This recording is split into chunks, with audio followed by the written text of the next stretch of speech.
화면이 깜빡이며 전차의 강철 실루엣이 천천히 드러난다. 오늘은 한 번도 그냥 지나칠 수 없는 질문을 던집니다.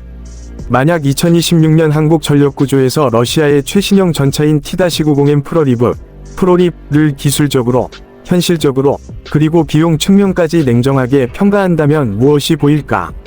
저는 오늘 그 질문에 답하기 위해 이 전차의 외형, 디자인 방호, 엔진 기동성, 퍼포먼스, 예상 가격과 도입 시나리오, 그리고 한국적 관점에서의 현실적 판단까지 차근차근 풀어드리겠습니다.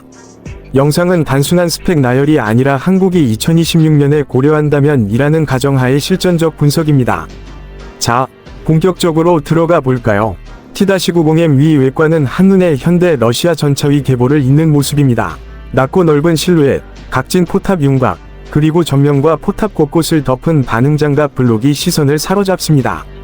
특히 최신형 T-90M에는 렐리크트 계열 혹은 동급의 에라, 폭발 반응장갑, 블록과 복합장갑의 조합이 적용되어 전면 방어가 크게 강화된 것이 특징입니다. 포탑은 이전 세대의 둥근 형태에서 벗어나 각진, 모듈화된 설계로 바뀌었고 이는 장갑 교체 업그레이드를 상대적으로 용이하게 합니다. 장갑 표면과 포신 주변의 차폐 설계, 그리고 저격 도심전 대비 소형 화기 파편 대체까지 고려된 흔적이 곳곳에서 보입니다. 전면 장갑과 에라 위 조합은 고폭약형 탄도와 운동에너지 관통탄, APFSDS에 대한 방어를 개선시키는 대 목적이 있지만, 모든 방호체계는 상대 무기와의 상호작용 속에서 평가되어야 합니다.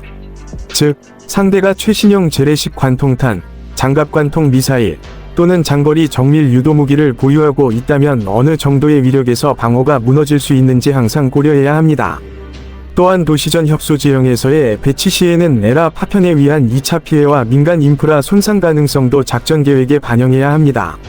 이러한 맥락에서 T-90M 위 외형적 설계는 전장 생존성과 업그레이드 용이성을 둘 다 겨냥한 절충의 결과로 봐야 합니다. 기동성, 즉 엔진 성능은 전차 실전 성능에서 핵심 변수입니다. T-90M에는 V-9ESEF 계열의 고출력 디젤 엔진이 탑재되어 약 1130마력 내외의 출력을 발휘하는 것으로 알려져 있습니다. 이 출력은 중량을 고려했을 때 동급 전차와 비교해 우수한 가속력과 기동성을 보장하며 최대 속도는 도로에서 약 시속 60km 안팎으로 보고됩니다. 출력 증가는 단순히 속도를 올리는 것뿐 아니라 급가속 회피기동 지형 돌파 시의 전투 생존성 향상으로 직결됩니다. 다만 높은 출력은 연료 소모와 정비 부담을 증가시키므로 보급선 안정성과 정비 인프라 구축 여부가 중요한 변수로 작용합니다. 사격 통제 시스템 FCS과 감시 장비의 현대화도 눈에 띕니다. T-90M은 다중 채널, 광학 열영상, 조합의 관측 시스템과 새로운 사격 통제 알고리즘을 갖추어 야간 악천후에서의 교전 능력이 크게 개선되었습니다.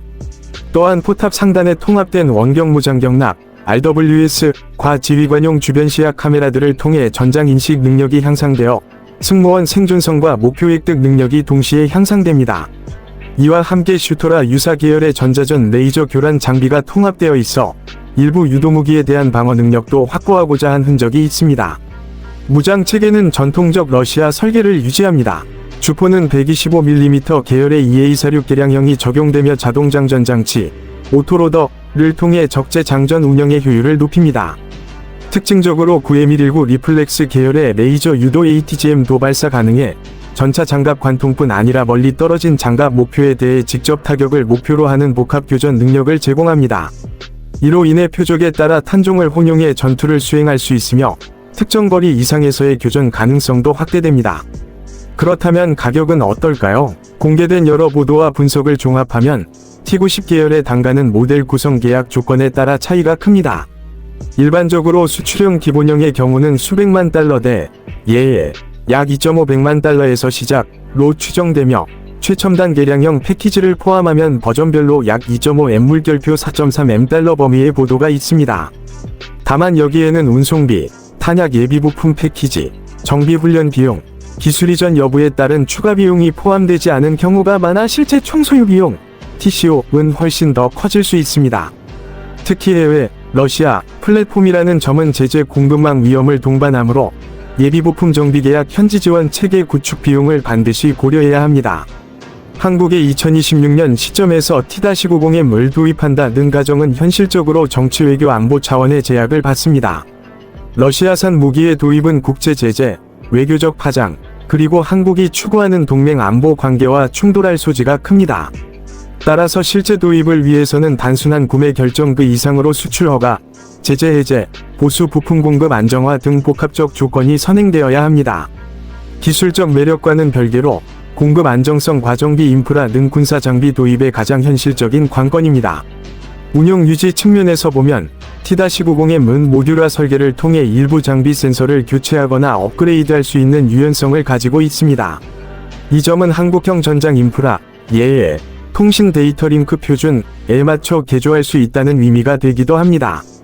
다만 실제 개조 통합에는 소프트웨어 인터페이스 설계, 그리고 현재화된 정비 매뉴얼 훈련 프로그램이 필수적입니다. 이런 과정 없이 단순 수입만으로는 기존 한국전력, 예에 K2 블랙팬서 등 과위 연동성에 큰 허점이 생길 수 있습니다. 현장 교전 시나리오를 상정한 비교적 현실적 분석을 해보겠습니다. 만약 한 부대가 T-90M을 보유하고 상대방이 최신 서방형 전차를 운용한다면 전투는 단순히 단일 성능 수치로 결정되지 않습니다. 탄약 종류, 통신정보 공유 능력, 정비 보급 속도, 승무원 숙련도, 방호 전자전 대응 능력 등 복합 요소가 승패를 가릅니다. T-90M은 강력한 화력과 개선된 방호를 갖췄지만 네트워크 중심전에서의 연동성이나 장기적 보급 안정성은 위문입니다. 이는 전투력 평가에서 단기 우수성과 장기 지속성 위 차이를 만들 수 있습니다. 결론적으로 기술적 관점에서는 T-90M은 분명 매력적인 요소를 많이 가진 전차입니다. 125mm 주포와 대전차 미사일의 조합, 1130마력 수준의 엔진, 최신형 사격 통제 감시 장비, 그리고 강화된 내라는 전투 생존성과 교전 능력을 크게 끌어올립니다. 그러나 한국의 국방 전략 외교 상황 보급 정비 인프라 등을 종합적으로 고려할 때 실제 도입은 단순한 성능 비교 이상의 문제입니다. 비용은 단가뿐 아니라 장기 유지비 정비계약 부품 공급 안정성까지 포함해 계산해야 하며 국제정치적 리스크는 언제든 예산 낭비 또는 전력 공백으로 이어질 수 있습니다. 마지막으로 여러분께 드리는 한 가지 실용적 제언입니다. 만약 이 영상이 여러분의 의사결정 자료라면 스펙시트만 보지 마시고 반드시 다음 세 가지를 함께 평가하세요. 첫째, 공급망 부품 안정성, 특히 제재 리스크. 둘째, 현지 통합 비용, 소프트웨어 데이터 링크 호환성 포함. 셋째, 장기적 TCO, 교육 예비 부품 탄약 정비 포함. 이 세 가지가 충족되지 않으면 초기 도입 비용 외에 더 큰 비용과 전략적 취약점이 생길 수 있습니다. 영상이 마음에 드셨다면 좋아요와 구독으로 다음 분석을 응원해주세요. 댓글로 K2 블랙팬서와의 실전 비교 영상을 원하시면 다음 영상에서 두 전차의 전술적 시나리오 비교와 모의 전투 결과까지 갖고 와서 더 깊게 분석해 드리겠습니다. 질문이나 추가로 알고 싶은 세부, 스펙, 연비 정비 주기 정확한 전장 실사례 등 있으면 댓글 남겨주세요. 다음 영상에서 더 깊고 냉정한 분석으로 돌아오겠습니다. 감사합니다.